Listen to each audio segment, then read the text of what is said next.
fine. My question is that you've all declared your intent to be independent board directors, to be able to monitor the RIOC president and to go forward with your own agenda. If elected, you need the approval of the governor. The governor does not necessarily want to have independent directors. When you're interviewed for this position, how are you going to balance those issues? Who wants to tackle that? I can go first. So, I'm not inherently against the interests of the state because I don't hate the state. I'm part of New York State. I am inherently for the interests of the island because I'm a resident of the island. The governor represents the 18 million New Yorkers, not the 14,000 Roosevelt Islanders. I'm looking to represent this tiny little population. I don't think there's really anything I can go to the state to say I'm going to be a rubber stamp for you. At the same time, I'm not saying I'm going to come in to be a thorn in your side. I'm coming in to represent my community the best way that I can. And if the best way that I can ends up being pushing back against the state, I think that's my duty as an elected representative of the people. Even if we don't get too deep into the weeds of what it means to be kind of a democracy. In an interview with the state, I'd have to say, I'm being elected to represent the interests of Roosevelt Island and not the interests of Albany. I hope that those align as much as possible. But when they don't, it's my duty to represent my constituents and not the state. In the same way, a congressman's duty, my district congressman is meant to represent their district, not the interests of the governor. I think one of the beautiful things of this is that we are unpaid and that it's not an elected position per se, like you would a congressman that's beholden to public interest groups or to PACs or to special interest groups.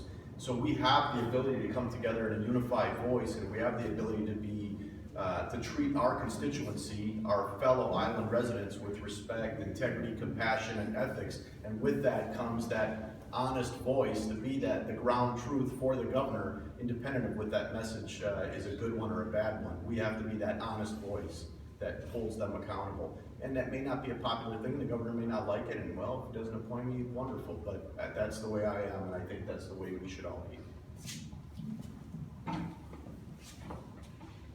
Purely from a theoretical standpoint, it's weird, right?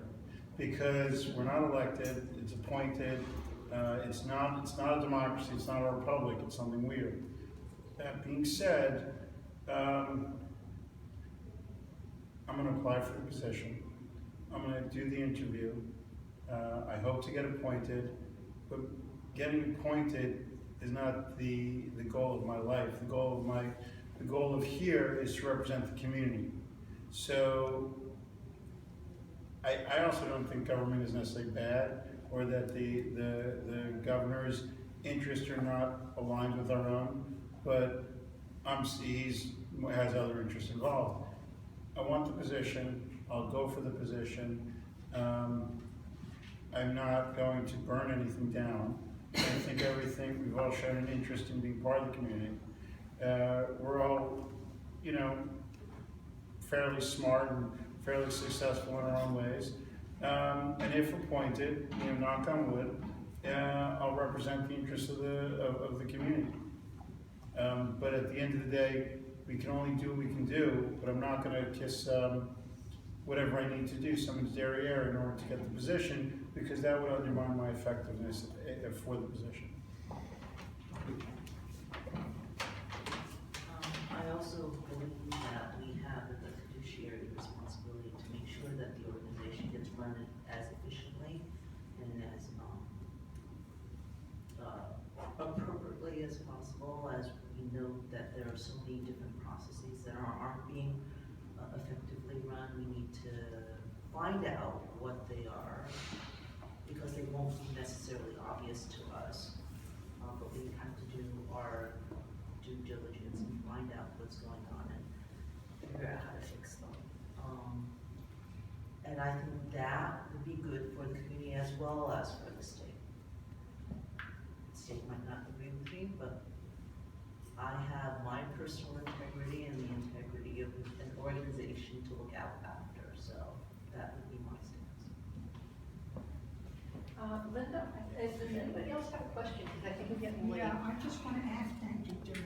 I just want to ask if anybody here is from